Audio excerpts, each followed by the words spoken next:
Jalan-jalan ke kota Tuban. Dari Surabaya naik perahu.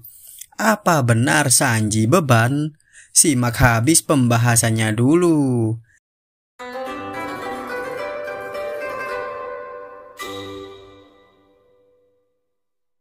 Halo teman-teman, selamat datang di video Anak Buah Bagi, penyedia konten pembahasan seputar One Piece. Semenjak adegan ketidakberdayaan Sanji di hadapan Black Maria yang terdapat di arc Wano akhir-akhir ini, Sanji menjadi karakter serial One Piece yang menjadi perbincangan hangat di internet dan sosial media. Tapi, bukan perbincangan hangat dalam hal yang positif, melainkan menjadi bahan hujatan dan bulan-bulanan secara daring. Hal tersebut mengakibatkan banyak komunitas penggemar One Piece di internet maupun sosial media menjadi satu wadah komunitas yang sangat toksik, di mana perdebatan antara penggemar Zoro melawan penggemar Sanji seakan tak pernah ada habisnya. Kadang, perdebatan tersebut mampu merembet menjadi masalah personal antar anggota komunitasnya. Kali ini, ketidakberdayaan Sanji di hadapan Black Maria yang jadi sumber dari segala perdebatan sengit dan toksik secara daring tersebut. Tapi mau gimana lagi, setiap penggemar One Piece punya cara tersendiri dalam menikmati mahakarya Eiichiro Oda, sang tukang libur ini. Saya sendiri tidak kaget jika Sanji mendapatkan porsi tampil di arc Wano dalam satu adegan yang cukup menggelikan dan menyedihkan tersebut. Karena Hiroaki Hirata, aktor pengisi suara bagi karakter Sanji, dalam sebuah wawancara pernah mengatakan bahwa Oda mengatakan langsung di hadapannya jika Sanji tak akan pernah tampil secara keren lagi ke depannya. Tapi Hiroaki Hirata sebenarnya banyak bercanda dalam wawancara tersebut. Hirata-san sendiri gemes karena arc Wano adalah arc di mana Luffy dan Zoro bersinar terang dengan progres kekuatan yang sangat signifikan. Luffy dengan penguasaan Ryuo dan mungkin Gear 5 untuk kedepannya. Zoro dengan peningkatan daya tempur dan Bushosoku hakinya karena pedang Enma. Sedangkan Sanji sendiri terakhir kali mendapatkan upgrade kekuatan berupa Raid Suit, itu pun di arc Whole Cake Island sebelum Wano. Mungkin kedepannya saya akan membuat pembahasan tentang Gear 5 Luffy. Oleh sebab itu, subscribe sekarang juga supaya nggak pernah ketinggalan update dari channel Anak Buah Bagi. Sedari awal, karakteristik utama dari Sanji bukanlah sebagai seorang petarung handal seperti Zoro maupun Luffy. Sanji sendiri tugas utamanya adalah sebagai koki untuk kru bajak laut topi jerami. Sebenarnya, Sanji adalah salah satu karakter dengan unsur komedi yang sangat kental sekali di dalamnya. Ragam adegan lucu mengenai kegilaan dan kehausannya akan cinta dari seorang wanita seringkali membuat kita tertawa terpingkal-pingkal. Ada 3 unsur yang menjadi dasar dari karakter Sanji. Yang pertama adalah unsur komedi, seperti yang saya sebutkan sebelumnya. Lalu ada unsur aksi dan drama. 3 unsur yang membangun karakteristik Sanji tersebut justru menjadikan Sanji sebagai salah satu karakter yang cukup sempurna dan berimbang di dalam serial One Piece daripada karakter yang lainnya. Mengapa hal tersebut bisa terjadi? Mari kita ambil contoh Roronoa Zoro, karakter yang menjadi teman, sahabat sekaligus rival dari Sanji. Zoro merupakan karakter yang dibangun dengan 3 unsur yang sama dengan Sanji. Kita tahu bahwa Zoro juga punya unsur komedi, drama, dan aksi tersendiri. Akan tetapi, unsur aksi dalam karakter Zoro jauh lebih dominan daripada 2 unsur yang lainnya, di mana karakter Roronoa Zoro banyak berkutat di seputar aksi dan pertarungannya, sama halnya dengan Luffy. Dalam serial One Piece, kita mendapati bahwa impian Luffy dan Zoro adalah untuk menjadi seseorang yang berada di puncak. Luffy yang memiliki impian untuk menjadi raja bajak laut sejalan dengan Zoro yang memiliki impian untuk menjadi pendekar pedang terhebat di dunia. Maka dari itu, tak heran jika kita mendapati bagian dari unsur aksi dari Luffy dan Zoro tampil lebih dominan daripada unsur komedi dan drama yang ada di dalam karakter mereka berdua. Sedangkan Sanji sendiri, impiannya adalah untuk menemukan sebuah lautan bernama All Blue.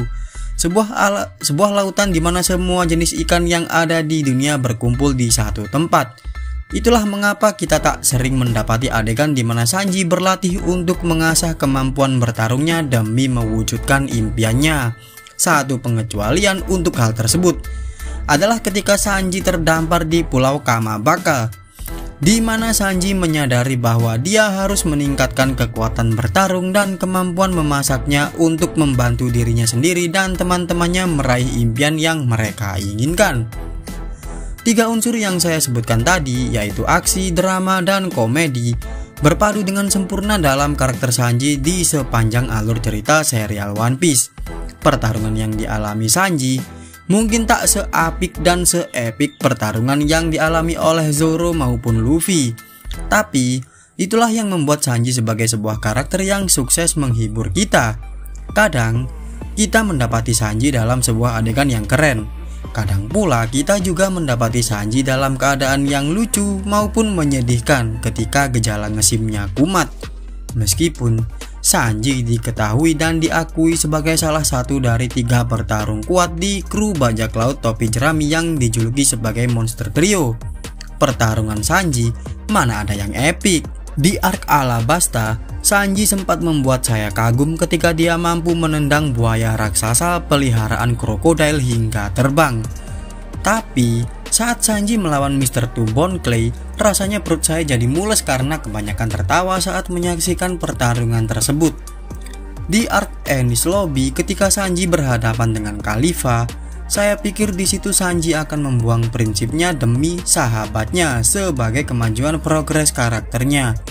Tapi ternyata Sanji rela babak belur demi memegang teguh prinsip tersebut. Dulu saya tidak begitu mengerti soal prinsip Sanji untuk tak menyakiti wanita meskipun Sanji harus mati. Karena pada saat arc Enies Lobby diterbitkan, saya masih bocah SMP waktu itu. Prinsip yang dipegang oleh Sanji tersebut dulu saya anggap sebagai hal yang menyebalkan dan sebagai sesuatu yang menghambat progres alur cerita One Piece yang saya nikmati. Wajarlah, sebagai bocah SMP waktu itu, unsur aksi dalam serial One Piece adalah hal yang sangat saya gemari dan saya nantikan. Tetapi, ketika saya beranjak dewasa, saya mengagumi prinsip tersebut. Meskipun prinsip Sanji kadang bercampur aduk dengan sifat mesum dan gejala ngesimnya, bagaimanapun juga, hal tersebut menjadi warna tersendiri bagi Sanji sebagai sebuah karakter. Apalagi ketika flashback masa kecil Sanji terungkap. Tak hanya berasal dari didikan Zeff kepada Sanji untuk tak pernah menyakiti seorang wanita, kehidupan yang dialami oleh Sanji di masa kecilnya memberikan alasan yang sangat kuat sekali terhadap prinsip tersebut, di mana orang yang benar-benar sayang dan peduli kepada Sanji hanyalah ibu dan saudara perempuannya. Seharusnya prinsip Sanji yang tak akan menyakiti wanita meskipun dia harus mati sekalipun bisa jadi contoh maupun inspirasi positif bagi para penggemar One Piece, khususnya yang berjenis kelamin laki-laki, bukannya malah dianggap sebagai beban. Karena kita masih banyak mendapati kasus di sekitar kita, khususnya di negeri kita sendiri. Masih banyak laki-laki yang melakukan kekerasan dalam rumah tangga terhadap istri maupun anak perempuannya. Banyak anak laki-laki yang masih durhaka terhadap ibunya. Belum lagi kekerasan seksual hingga kasus pembunuhan yang dilakukan oleh laki-laki dengan perempuan sebagai korbannya. Mungkin di sini saya menjadi lebay karena mengait-ngaitkan prinsip teguh seekor karakter serial fiksi dengan realita di kehidupan nyata. Tapi, apa salahnya mengambil hikmah dan inspirasi positif dari sebuah karakter fiksi? Lagi pula, pada akhirnya Sanji yang berteriak minta tolong kepada Nico Robin untuk diselamatkan membuat Nico Robin senang dan bahagia. Karena di sini kita bisa melihat bahwa karakter Nico Robin yang tak didesain untuk bertarung melawan musuh yang kuat bisa mendapatkan peran yang signifikan kali ini. Hal ini membuat kekuatan tempur kelompok bajak laut topi jerami tak melulu bergantung di Monster Trio dan Jinbei saja. Pada akhirnya, kembali ke diri kita sendiri sebagai penggemar One Piece dalam hal menikmati alur ceritanya. Jadi beban ataupun tidak, Bagi saya, prinsip yang dipegang teguh oleh Sanji adalah inspirasi yang positif bagi saya.